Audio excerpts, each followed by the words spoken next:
Hola a todos, muchas gracias por la invitación y qué bueno que nos seguimos congregando así como universidad de esta manera también y gracias por la invitación para, bueno, seguir sintiendo que somos esta comunidad universitaria y gracias también por abrir un espacio también para que podamos hablar de la sexualidad. Es un tema que siempre me ha gustado trabajar y que con ustedes siempre hemos podido establecer ese tipo de enlaces, de diálogos, de comunicaciones entre saberes. Bueno, yo me presento, yo soy Gabriel Jaime Montoya, yo soy médico psiquiatra de la Universidad de Antioquia, tengo una maestría en bioética con la OPS de la Universidad de Chile, otra maestría en sexología clínica con la UNED de Madrid y un doctorado en bioética con la Universidad del Bosque y bueno, soy profesor titular de la Facultad de Medicina de la Universidad de Antioquia.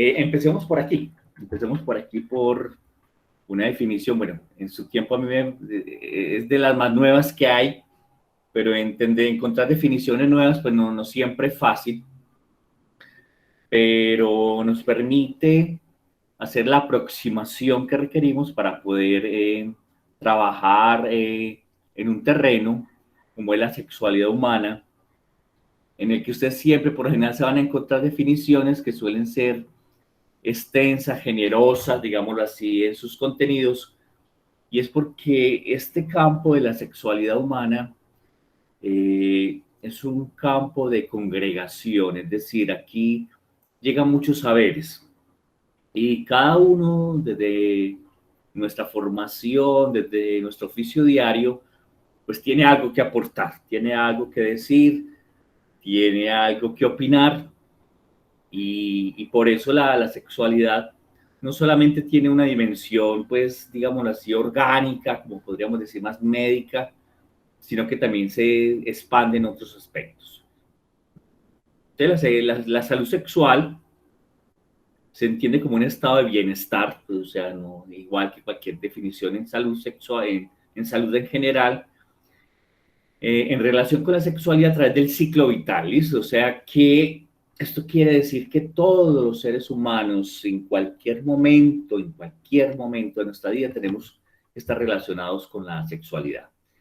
Involucra dimensiones físicas, emocionales, mentales, sociales y espirituales. Es muy interesante esto porque cada vez lo vamos a ver más en pacientes, en personas, amigos, amigas, en fin, que viven su sexualidad incluso como una dimensión más de su espiritualidad.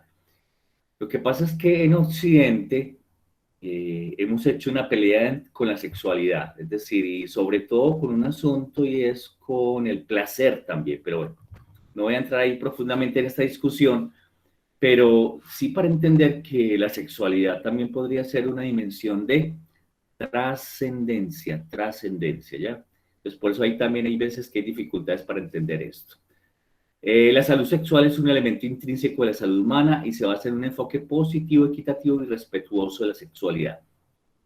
Con esto también quiero decir que la manera como podemos llegar a la sexualidad y al estudio e incluso cuando estamos trabajando ya desde la parte más clínica que tiene que ver con el diagnóstico y el tratamiento, implica reconocer la sexualidad. El problema grande es que hay una tendencia a evitar hablar del problema de la sexualidad. Entonces, cuando hablamos de un enfoque positivo, significa que las personas, incluido el personal de salud, proponen hablar de la sexualidad como algo a lo que hay que aproximarse, ¿ya? Es importante como entender ese enfoque positivo. Quiere decir que nos acercamos, no que nos alejamos, ¿ya? Infortunadamente, muchos de los enfoques que ha tenido la sexualidad en nuestro medio han sido enfoques negativos, es decir, enfoques de distanciamiento, de negación, en fin. Lo otro es que incluye la capacidad de entender los beneficios, riesgos y responsabilidades de la conducta sexual. Y con esto también queremos introducir un elemento más derivado de la visión de Martha Nussbaum de las capacidades, es decir, los seres humanos tenemos capacidades y una de las capacidades que tenemos siguiendo el lineamiento de Marta Nussbaum, podría ser capacidades centrales o básicas, es la capacidad sexual. Es decir, de relacionarnos, de interactuar, de emitir mensajes sexuales, de recibir mensajes sexuales, de hacer conductas sexuales, de recibir conductas sexuales. El asunto allí es que muchas veces no tenemos formación en esto, es decir, carecemos muchas veces de este aspecto, y esto quiero advertirlo porque esto es incluso algo que hoy en la primera clase de cuando trabajamos historia sexual, por ejemplo en el componente flexible de medicina sexual, de no cabe suponer que una persona que haya tenido, por ejemplo, una formación universitaria y póngale hasta de posgrado, tenga una formación en sexualidad. Infortunadamente, en nuestro medio las personas no siempre tienen, digamos, algún grado de formación o de educación en la sexualidad. Las capacidades sexuales se entienden en varias esferas. Una tiene que ver con el ser sexual, es decir, hay personas más afines con la sexualidad, más investigadoras con la sexualidad, más, si se quiere, utilizando el esquema de personalidad de Cloninger, más exploradoras con la sexualidad.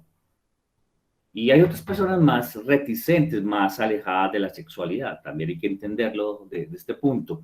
Incluso hay personas que, sin ser algo patológico, no se relacionan habitualmente con la sexualidad ni la entienden como uno de los elementos centrales de su vida. Es por eso que ustedes probablemente vayan a encontrar cada vez con más frecuencia personas que se describen como asexuales, por ejemplo, ¿ya? Es decir, son personas que a lo mejor prefieren el afecto, la cercanía, pero no necesariamente quieren tener contacto o intercambios sexuales. Hay otra manera de entender las capacidades sexuales y tiene que ver con el hacer sexual.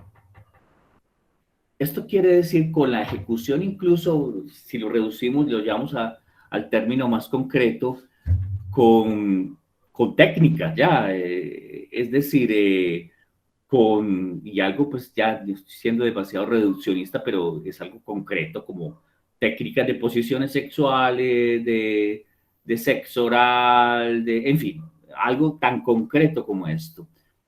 Y aquí también nos encontramos con dificultades, porque muchas veces las personas, con frecuencia más bien, diría, carecen de ese tipo de formación, ¿ya? Por no decir la mayoría.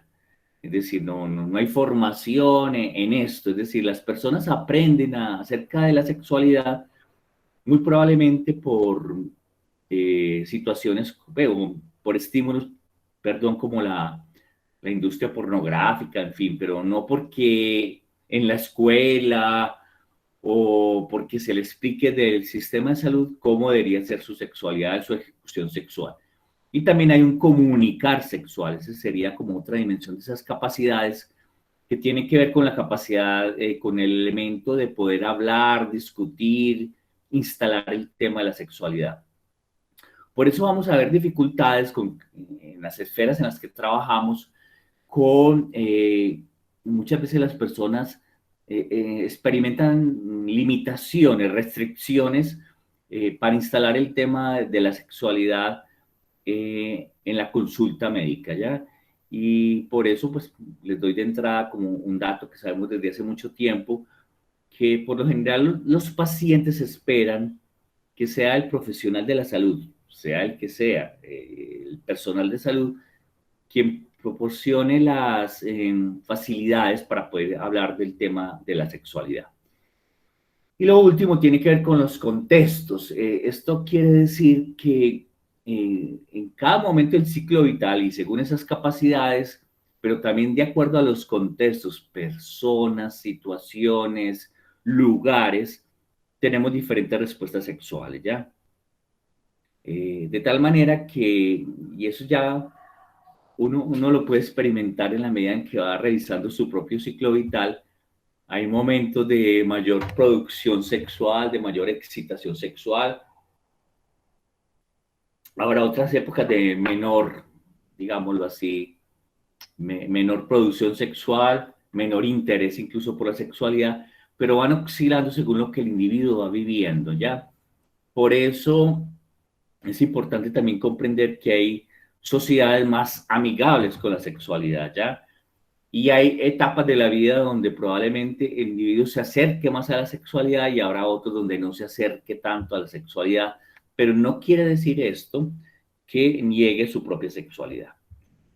Es importante entender esta triada para avanzar en el asunto, por ejemplo, que tiene que ver con el diagnóstico y el tratamiento. Y es que si uno es negacionista de la sexualidad, negacionista del bienestar sexual, y aquí podríamos introducir ese elemento de hay un bienestar sexual, probablemente no se acerque o le quede faltando siempre en este trípode de la salud mental y sexual, le falte un elemento ya. Eh, con frecuencia uno observa, sobre todo lo recibo de mi consulta, que el paciente intentó hablar la paciente intentó hablar de la sexualidad por mucho tiempo, pero había resistencia ya.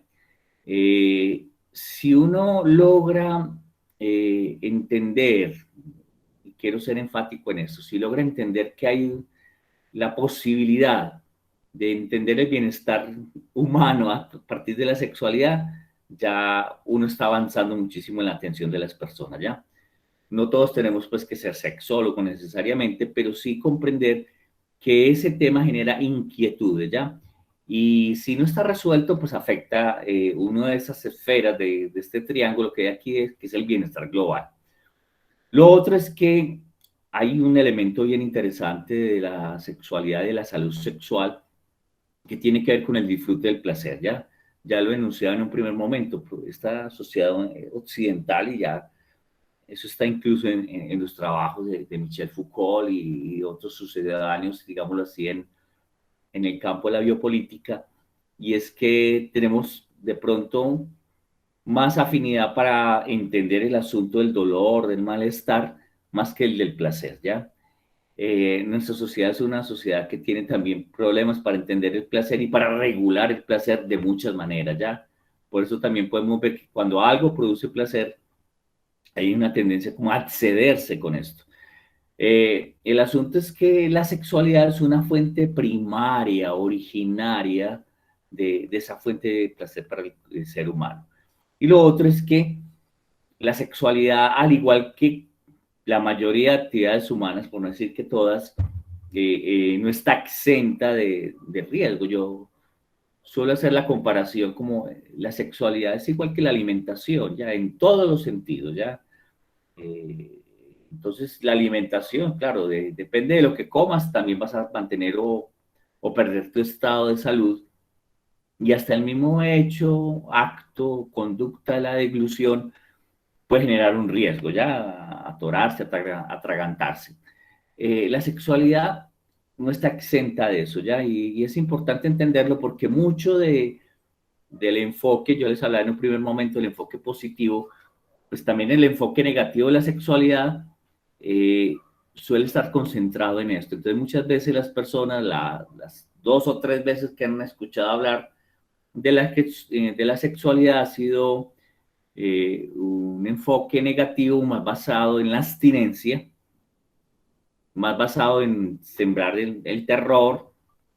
Bueno, obviamente sabemos que la sexualidad tiene sus riesgos, por supuesto que sí, biológicos, psicológicos, sociales, pero claro, cuando el único enfoque que recibió la sexualidad ha sido el de las gestaciones no deseadas o de las infecciones de transmisión sexual, pues hace que muchas personas tengan una visión, llamémosle así, aversiva de la sexualidad. Entonces, en la medida en que los individuos están mejor educados, mejor informados, suelen tener una aproximación más positiva a la sexualidad. Les doy aquí un dato que es bien interesante. En términos de, por ejemplo, se sabe que cuando los adolescentes, los niños y adolescentes reciben educación, información sobre la sexualidad, acorde obviamente con el momento del ciclo vital que están viviendo, suelen retardar más el inicio de su vida sexual coital, por ejemplo, ¿ya? Contrario a lo que se suele pensar, que si hablamos de la sexualidad, entonces vamos a hacer que estos adolescentes tengan más actividad sexual. No, es al revés. En la medida en que tienen más información obviamente basada en elementos científicos, basada también en una vinculación con la afectividad, suelen retardar el inicio de su vida sexual. Y podríamos hablar pues, en términos incluso de su vida sexual coital. Más que despertar o que llevar a la promiscuidad o al sexo digámoslo así, un sexo irresponsable. Por el contrario, en la medida en que se recibe educación sexual, y esto lo han podido demostrar con los planes de educación sexual en Alemania, en los países nórdicos, en Canadá, por el contrario, esas personas suelen retardar el inicio de su vida sexual y suelen ser más selectivas, ¿ya? Entonces, de esta manera, tienen menores consecuencias negativas pues, sobre su sexo, sobre su vida. Aquí es importante entenderlo porque cuando estamos trabajando el asunto de la sexualidad de las personas en cualquier orden, siempre tenemos que mirar que, a ver, le resumo esta diapositiva, tenemos que mirar que nuestra corticalización no nos ha quitado ese elemento primate de la exploración, ¿ya? No nos ha quitado esa parte, ya no tenemos tanto esos elementos de los reflejos, por ejemplo, de los dosis, las feromonas, aunque seguimos teniendo influencia de la feromona. Sabemos que, a pesar de que carecemos del órgano vomeronasal, pues las cintillas olfatorias también tienen la capacidad de poder percibir las feromonas, que esencialmente las producimos en la región axilar e inguinal. De hecho, para muchos, digamos, sexólogos evolucionistas, las prácticas de sexo oral tendrían que ver con una aproximación, un reconocimiento incluso a esas emisiones que se dan en la región inguinal, ¿ya? O sea que realmente tendríamos todavía algo, pero no son tan preponderantes como en otras especies. Lo mismo que el efecto hormonal, o sea, hay una disociación respecto al ciclo menstrual, por ejemplo, es decir, a la época pues, en la que hay la ovulación, ¿ya? Pero a cambio hemos contenido dos elementos. Uno tiene que ver con el elemento de la recompensa. Por eso la sexualidad significa también poderse aprender del otro, es decir, poder llevar algo de la otra persona. Y por supuesto hay un elemento cultural que es obviamente el que está asociado también al reconocimiento social, a la prestancia que pueden tener las personas respecto a sus conquistas sexuales. Yo sé que suena como un poco duro decirlo así, pero ciertamente mucho de la interacción, mucha de la interacción sexual en nuestros tiempos se da en términos de ese reconocimiento por parte del otro. Y por eso, pues también hay que comprender que no solamente somos seres sexuales hormonales, sino que somos seres sexuales que están en interacción con los otros, de tal manera que sumado a todos los elementos como el lenguaje, por ejemplo, está la sexualidad como una posibilidad de interacción, de aproximación al otro. Quiero que tengan en cuenta esto porque es un esquema que nos permite, una explicación más bien, que nos permite entender muchos de las dificultades que pueden tener las personas, los pacientes, por ejemplo, cuando tienen dificultades en la sexualidad. Y es que cada vez trabajamos más en sexualidad el asunto del trauma sexual, ¿ya? Con esto quiero decir, no solamente es un trauma físico, ¿ya? Sino que es un trauma que tiene que ver con la interacción, ya la manera como la otra persona valida o invalida nuestra ejecución sexual, promueve o inhibe nuestro deseo sexual. Quiero con esto decir que muchas veces cuando trabajamos el problema de las disfunciones sexuales, de los trastornos sexuales, y aquí quiero también como aclarar un poco esos términos, y es que Habitualmente hablábamos de disfunciones sexuales, todavía seguimos hablando de disfunciones sexuales, pero ya hemos ido haciendo, digamos, la migración desde ya en la clasificación que tenemos en psiquiatría del DSM-5, ya hablamos de trastornos sexuales para darle, digamos, ese nivel, digamos así, de reconocimiento de que los problemas sexuales no son solamente como situaciones transitorias, como una alteración del funcionamiento, por eso hablamos de disfunciones, sino que hoy hablamos propiamente de trastornos, y en ese sentido estamos considerando que son situaciones patológicas que generan disfuncionalidad y que generan alteración en varias esferas del individuo. Entonces, no solamente es un asunto con su sexualidad, sino que tiene que ver también con el ser humano de manera integral. Es importante entender que cuando el individuo entra en contacto con un agente estresante sexual, puede tener diferentes reacciones. Aquí quiero que tengan en cuenta algo. Muchas veces las personas puede ser que solo escuchen un comentario, por ejemplo, ¿ya? Un comentario respecto a su ejecución sexual. Y ese solo comentario puede autoperpetuarse, ¿ya? Esto, yo sé que puede ser una magnificación, digámoslo así, en términos de la causalidad, pero ahí logramos entender muchas veces por qué los individuos, porque es importante, por ejemplo, analizar el efecto de las primeras relaciones sexuales, de los primeros contactos sexuales, porque hay personas que quedaron, digámoslo así, marcadas desde desde ese momento. Lo otro es que pueden haber tenido un funcionamiento previo normal, ¿ya? Pero en algún momento, por cualquier situación, incluso del orden netamente fisiológico, no tuvieron una buena erección, una buena lubricación, o no tuvieron, digámoslo así, un orgasmo. Y puede ser que el individuo durante toda su vida haya tenido un buen desempeño sexual, pero muchas veces lo que quiero aquí advertir es que puede ser una sola vez, puede ser un solo comentario lo que active el asunto de los trastornos sexuales, ¿ya? Ese es el problema, ¿ya? Uno muchas veces ve que realmente había una muy buena aproximación a la sexualidad, pero después de una mala experiencia sexual, empezó a haber como un declive en la satisfacción sexual. Quiero que tengan en cuenta esto porque cuando uno hace como la anamnesis de los trastornos sexuales, puede verse que en un primer momento era algo que podríamos considerar ocasional, pero los trastornos sexuales tienen un problema, y sobre todo cuando estamos hablando de esa dimensión psicológica, y es que se autoperpetúan, ¿listo? Para que tengan en cuenta esto. Y esto tiene que ver con dos elementos centrales. Uno, que el individuo sienta que no funcionó bien.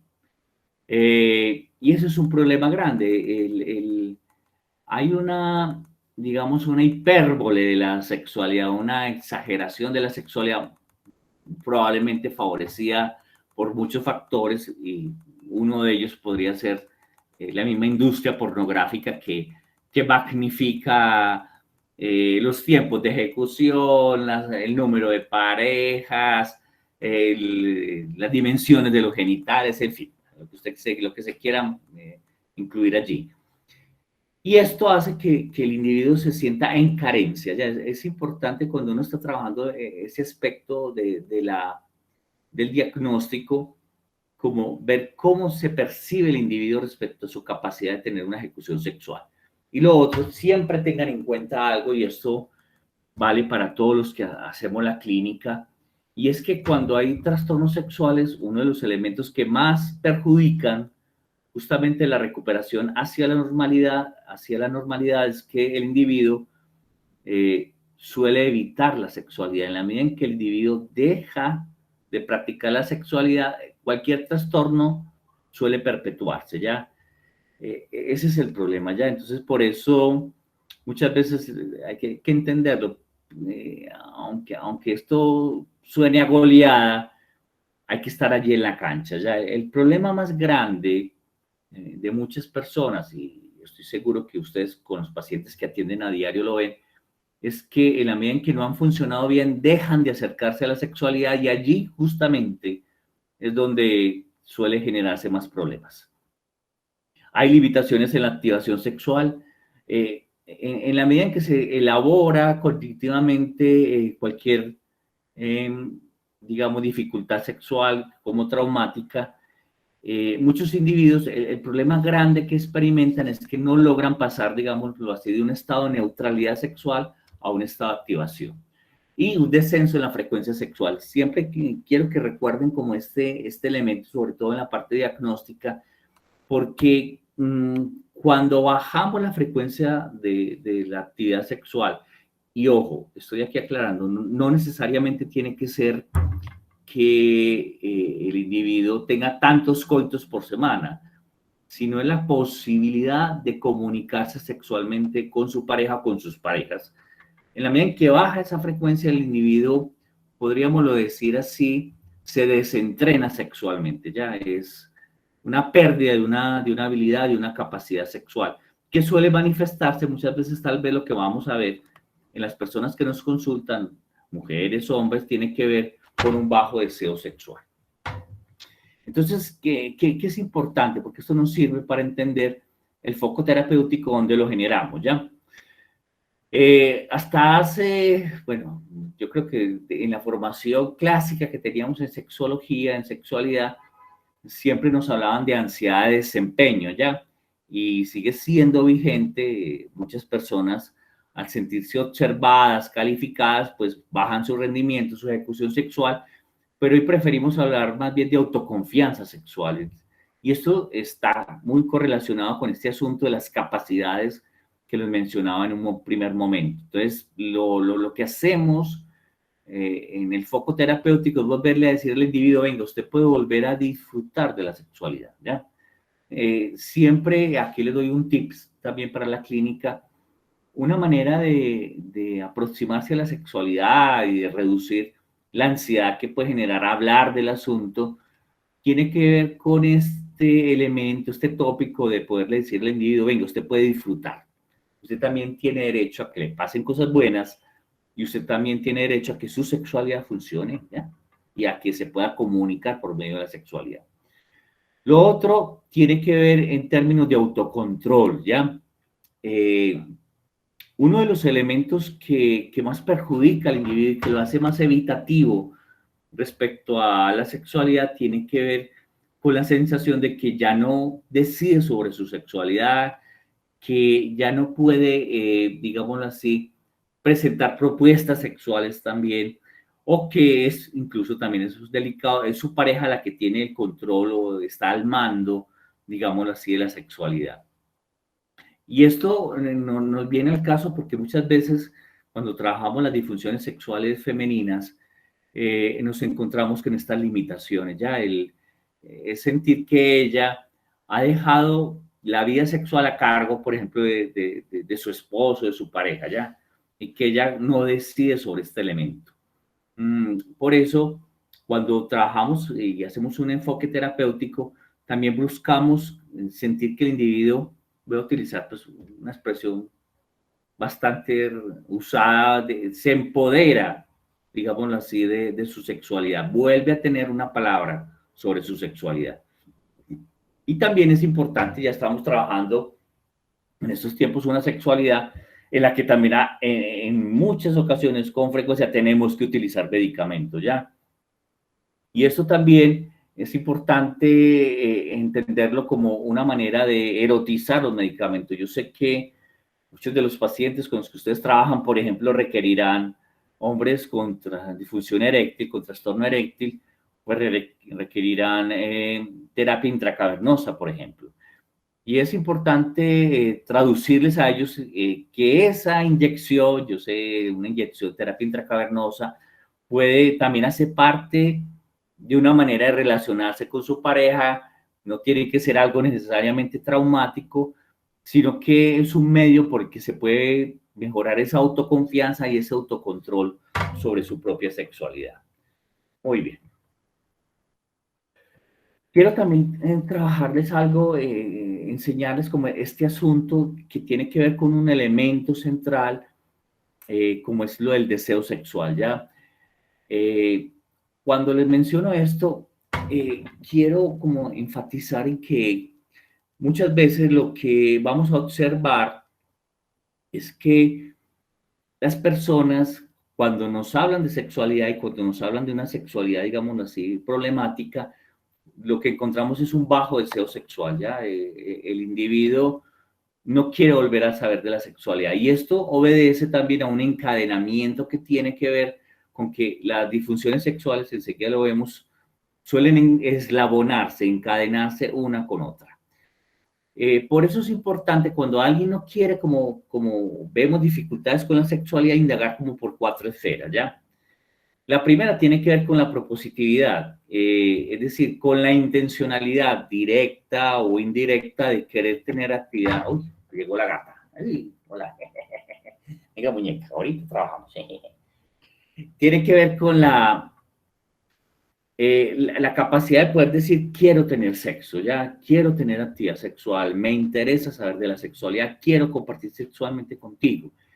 Esto se ha entendido más en nuestro medio como más un asunto del hombre, pero bueno, afortunadamente es un hecho que cada vez las mujeres pueden proponer más, pero es una dimensión, digámoslo así, esencial de la sexualidad, el poder proponer actividad sexual, pero también es en otro frente, digámoslo así, como en otro elemento complementario, está la receptividad, es decir, puede ser que la persona no necesariamente esté proponiendo actividad sexual, pero si recibe una propuesta sexual que le resulte atractiva, que le genere activación, se pone en función de, ¿ya? Entonces, esto correspondería más a la receptividad sexual, ¿ya?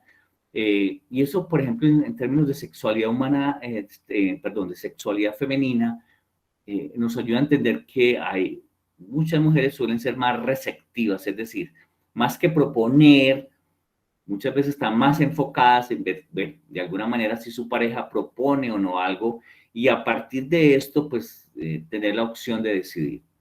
Hay otro elemento que es el sexual drive, que podríamos denominarlo como esa consecución de lo sexual, esa búsqueda de lo sexual.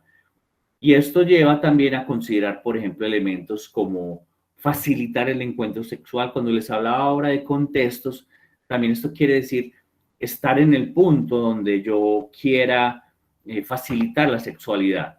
Hay personas expertas en tener barreras con la sexualidad, en montarles barreras a la sexualidad, y otras, por el contrario, trabajan sobre digámoslo así, proporcionamiento, la facilitación de estímulos que faciliten la activación sexual, ponerse en función de la sexualidad. Y esto tiene que ver con elementos tan básicos como el lugar, el momento, la anticoncepción, la protección, ¿ya? Por eso muchas veces tenemos dificultades porque las personas, aunque desean tener actividad sexual, les sorprende el encuentro sexual y en consecuencia los encuentra poco preparados para esto. Y lo otro es la activación sexual. La activación sexual es una dimensión del deseo sexual que tiene que ver con esa posibilidad, si se quiere, capacidad de pasar de un nivel neutro de sexualidad a un nivel de propositivo o receptivo en sexualidad, ¿ya? Esto quiere decir que hay estímulos que tienen la capacidad de generarnos deseo sexual. Entonces piénselo, alguien está, digámoslo así, neutro sexualmente, pero por algún motivo recibe una imagen, un audio, en fin, un video, en fin, de otra persona, y esto tiene la capacidad de movilizar a la persona hacia la sexualidad, ¿ya? Por eso, también en parte de este enfoque, las perspectivas con las que trabajamos ahora, buscamos es hacer un inventario de aquellos estímulos que tienen esa capacidad de promover la activación sexual y también, hay que decirlo, de inhibir la sexualidad, ¿ya? Entonces hay Hay expresiones, frases, maneras de hablar que hacen que una persona promueva su deseo sexual, pero también hay frases, actitudes, lenguaje no verbal que bajan la activación sexual, ¿ya? Cuando les hablaba ahora, les insinuaba este asunto de la deriva de las disfunciones sexuales. Probablemente cuando estamos haciendo el diagnóstico y la aproximación terapéutica, nos vamos a encontrar, y eso quiero que lo tengan en cuenta, muchas veces vamos a ver personas que tienen bajo deseo sexual, ya, es decir, que consulta porque ya no quieren tener actividad sexual.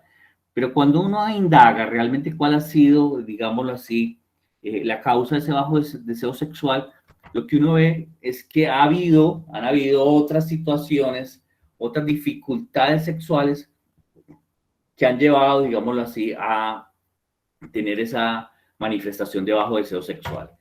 Quiero que analicemos esta parte en esta diapositiva donde lo que uno puede partir aquí, aquí hay algo que quiero que consideremos. Bueno, esto es un modelo de pareja pues tradicional, heterosexual.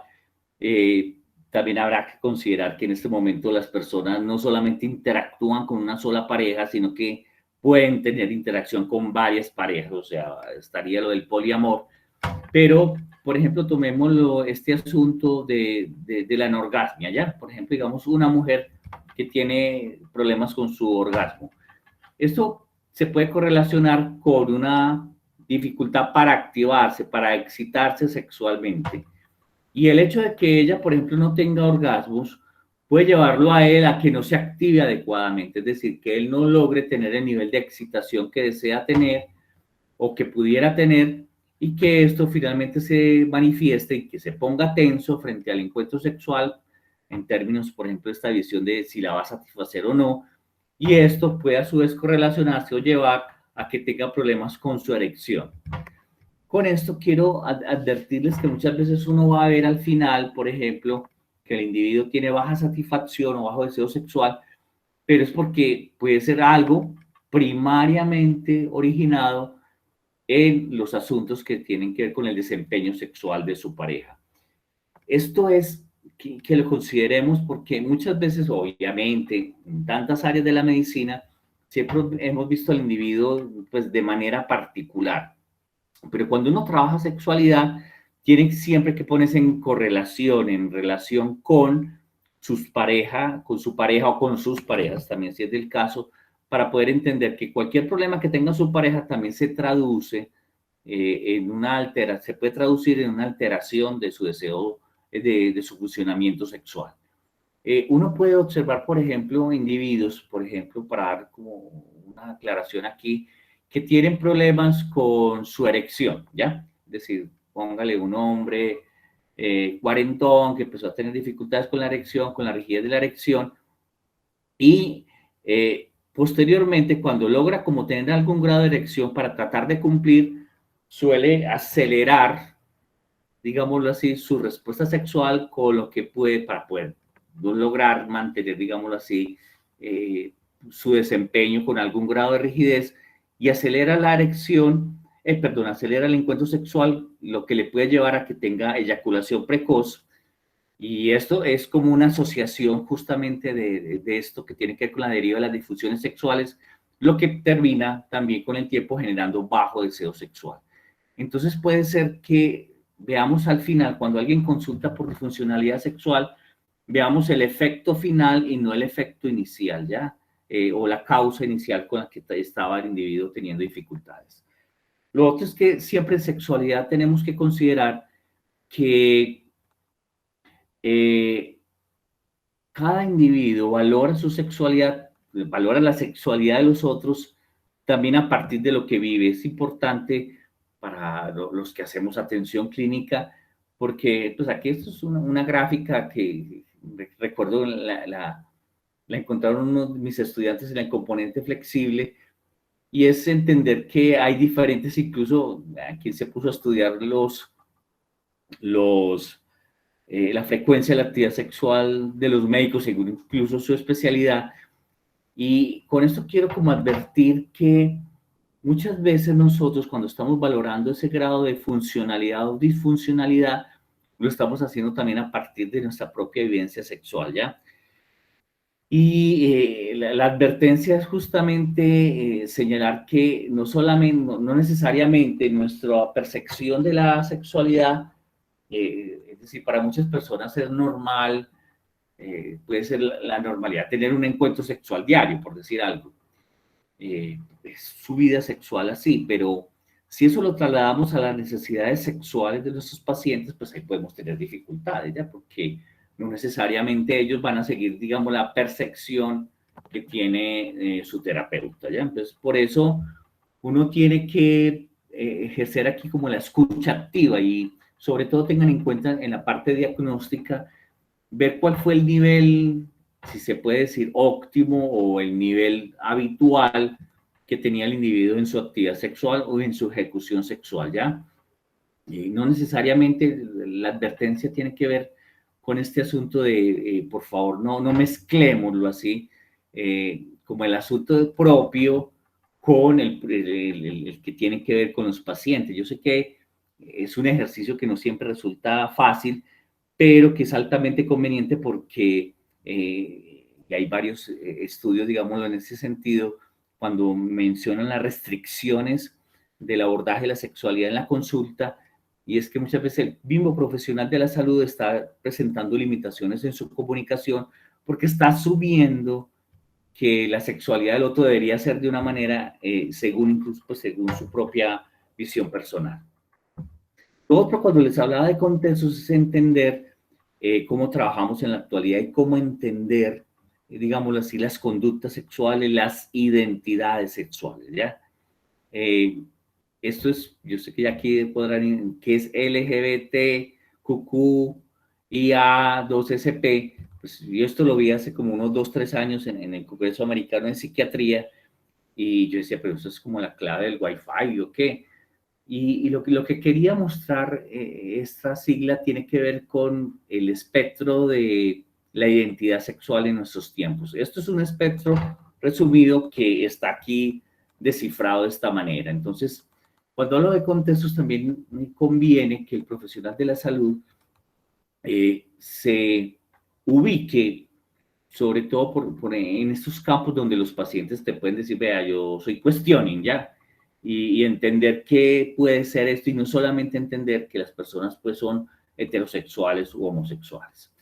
LL es de lesbianas, el G es de gay, B de bisexual, ahí estamos, digámoslo así, pues como con lo habitual en LGBTI, el T de transgénero, pero es importante, por ejemplo, el queer tiene que ver con este asunto de entender la relatividad de las identidades. Entonces, esto tiene que ver con que el asunto de lo que es lo femenino y lo masculino, ¿ya? Entonces, puede ser que haya personas que te digan, vea, yo soy queer y yo vivo, me he visto de una manera, me comporto de una manera que cuestiono, digámoslo así, todo este asunto de lo que debe ser lo masculino y lo femenino.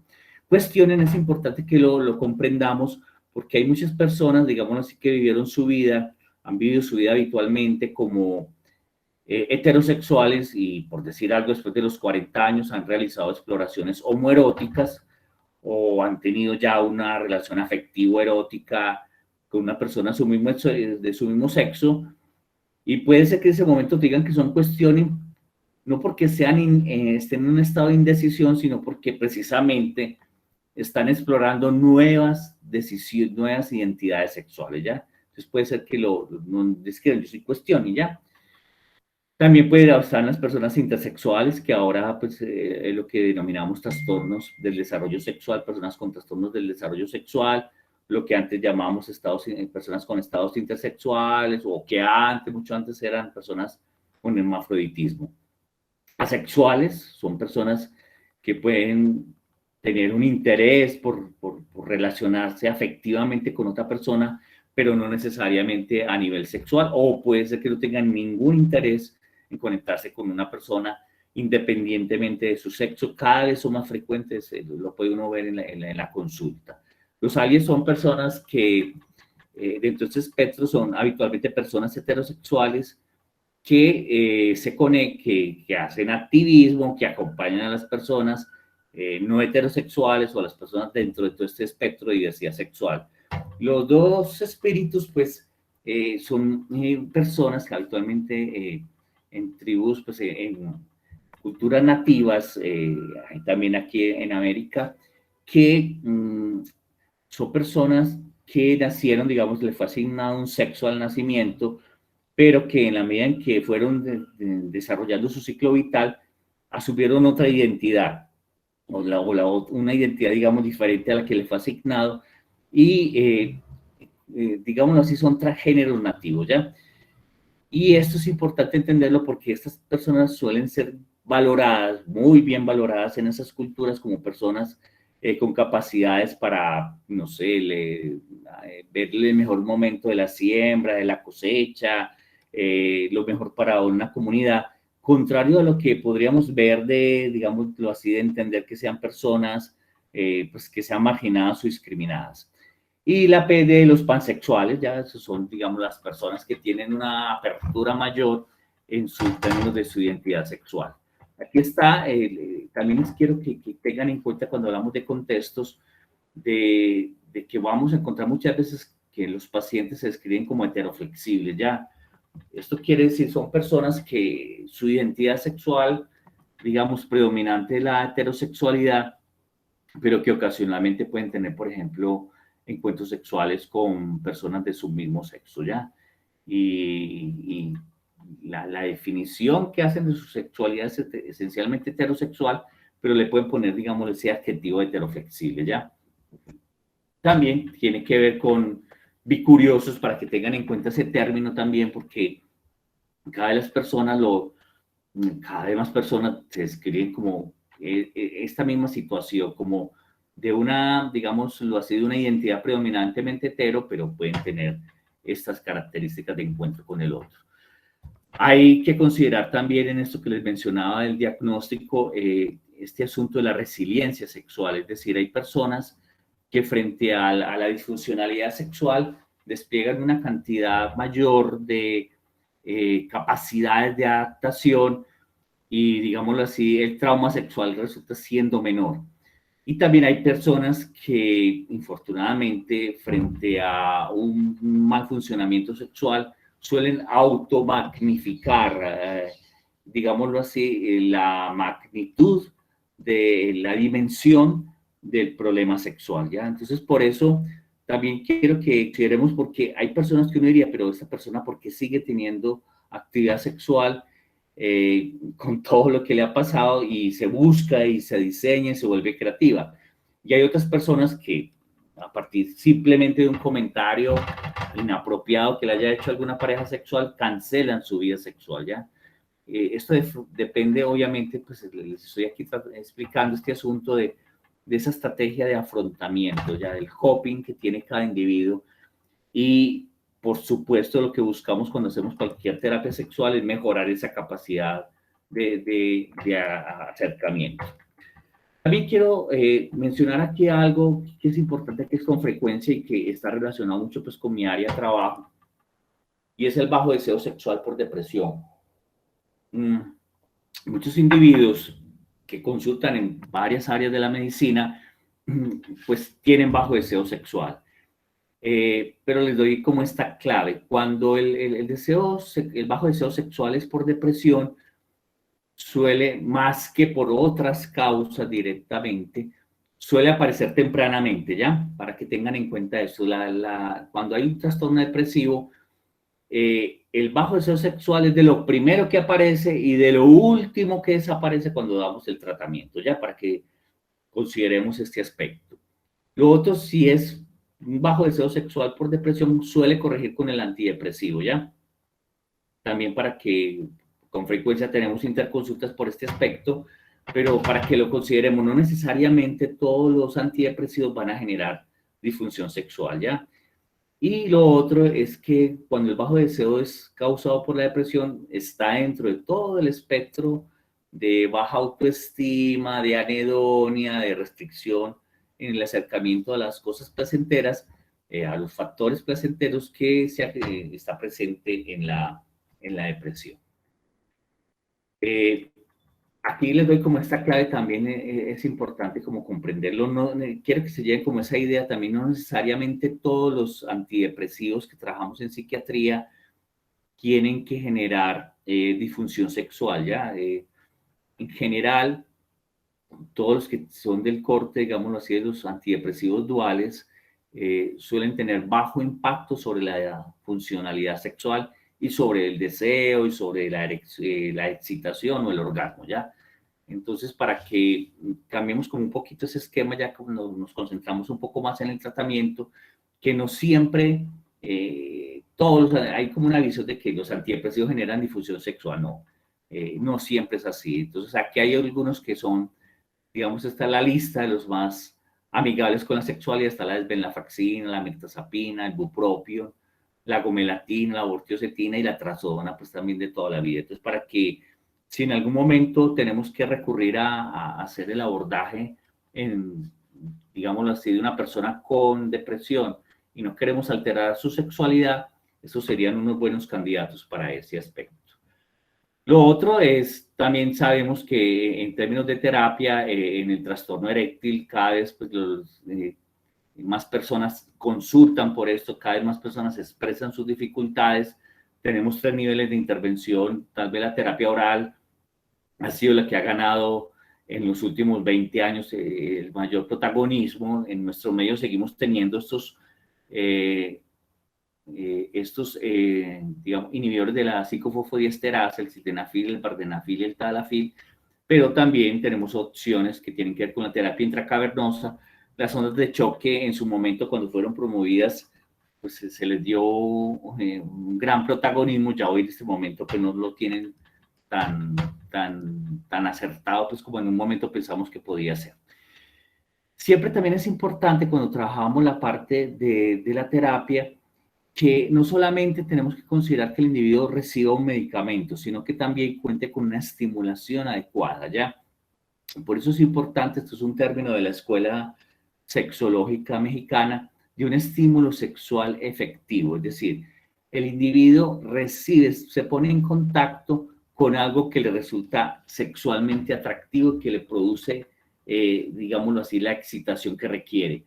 Por eso, uno muchas veces dentro del enfoque terapéutico tiene que hacer esa discriminación de qué cosas son las qué factores o estímulos favorecen la activación sexual y cuáles lo inhiben, ¿ya? Entonces, por eso tenemos estímulos motores, hay algunos que favorecen el acercamiento y otros provocan distanciamiento. Y lo otro es importante también en términos del estímulo cognitivo, hay personas que tienen la capacidad de autoactivarse, ya eso es importante como en términos de estímulos que favorecen el eroticismo, pero hay otros factores que generan distanciamiento, ya. Pues por eso también tenemos que valorar en términos de las ideas qué cosas son las que hace la pareja, dice la pareja, realiza la pareja que generan esa, digámoslo así, una aversión respecto a lo sexual. Y lo otro es que siempre también tenemos que considerar en el individuo que tiene alguna disfunción sexual esa capacidad de buscar placer, ¿ya? De encontrarse con su sexualidad, pero como algo positivo. Muchas veces lo que vamos a ver de limitación es que las personas no se quieren acercar a la sexualidad porque ya no perciben que puedan encontrar algo agradable en la sexualidad, sino que tienen que cumplirle a su pareja, ¿ya? Y ahí pues ya tenemos de entrada una limitación profunda. Dentro de los términos perdón, del tratamiento de las alteraciones sexuales, pues en los hombres, tal vez la más frecuente, incluso similar, incluso o más que la disfunción eréctil, está la eyaculación precoz. Teníamos en un tiempo el uso de la dapoxetina, en el mercado fue retirada, ahora como que parece que va a haber una segunda oleada de volver a instalar el medicamento. Seguimos contando con efectos secundarios de antidepresivos que empleamos para retardar el reflejo eyaculatorio. Y aquí les estoy dando la secuencia en los que podíamos emplear los medicamentos. Está la paroxetina, la sertralina y la fluoxetina. Ya casi en ese mismo orden, digamos así, estaría el retardo. También en nuestro medio contamos con medicamentos para los hombres con eyaculación precoz y los indicados estaría esta mezcla de Prilocaína, lidocaína, esto es para uso tópico sobre el glande, y hay que dejarlo secar. El producto se llama Maxtime, ya tiene aprobación del INVIMA y todo. Es una copia de un medicamento americano que podría ser también un complemento para los hombres que tienen eyaculación precoz. Si hay retardo eyaculatorio, que tal vez es una de las disfunciones, trastornos sexuales emergentes, cada vez hay más hombres con esto, considera si está tomando un antidepresivo y si es del caso, cómo se podría cambiar. Y también el uso de la joinvina, ya es un medicamento que ayudaría en estos hombres que tienen retardo en la eyaculación. En las mujeres con disfunción sexual, tal vez ustedes, estoy seguro, lo conocen en su práctica clínica, cada vez hay, la consulta suele enfocarse en tres elementos: el dolor, el deseo y el orgasmo, ¿ya? Cuando hay problemas de dolor, trabajamos mucho las técnicas sexuales. Hay que siempre garantizar que la posición sexual no genere, digamos, dolor, que haya relajación también del piso pélvico. Utilizamos complementariamente lubricación. Siempre recuerden que los lubricantes tienen que ser de base acuosa, no de base oleosa. En algunos casos utilizamos incluso el anestésico que les mencionaba hace un momento, sobre todo como hay cuando ciertas zonas que pueden resultar más sensibles. En los trastornos del deseo sexual también tenemos allí, pues, infortunadamente no tenemos el arsenal terapéutico que disponemos en otras áreas de la medicina sexual.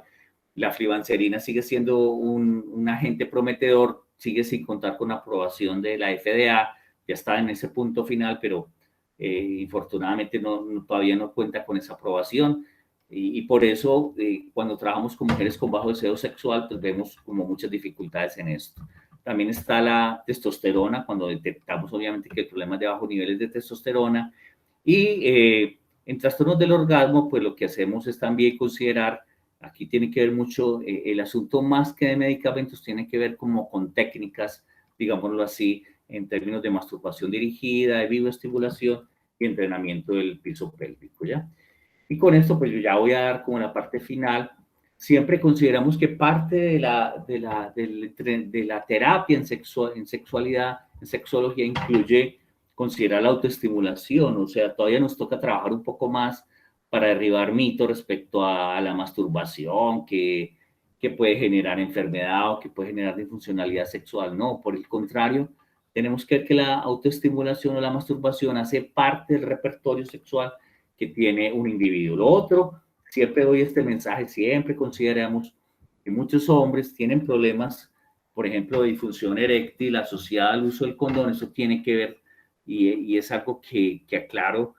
Muchas veces los hombres están utilizando el tamaño de condón inadecuado, ya, para que tengamos en cuenta en esto. Este es el mapa mundi del tamaño de los penes en el mundo. Colombia, Ecuador, Venezuela, al igual que varios países africanos, podemos encontrar hombres que tienen penes, digámoslo así, que exceden la media mundial, y eso es importante. Muchos hombres en nuestro medio se ponen un condón que no es de su talla. La mayoría de los condones en nuestro medio son talla M, y ustedes lo entenderán perfectamente cuando uno está utilizando guantes, por ejemplo, si uno utiliza la talla inadecuada. Entonces hay condones talla S, ¿ya? Hay condones talla L, XL, doble XL. Y esto es importante porque nos permite también mejorar la adherencia en términos de protección, ¿ya? También cada vez, afortunadamente, disponemos más de condones femeninos. Hay condones, también hay fundas de látex para hacer estimulación de los genitales o estimulación anal, para las personas que lo prefieren así. Y siempre también consideremos que no solamente es como el uso del condón, sino quiero que se lleven también como esa idea, el uso de los lubricantes, ya.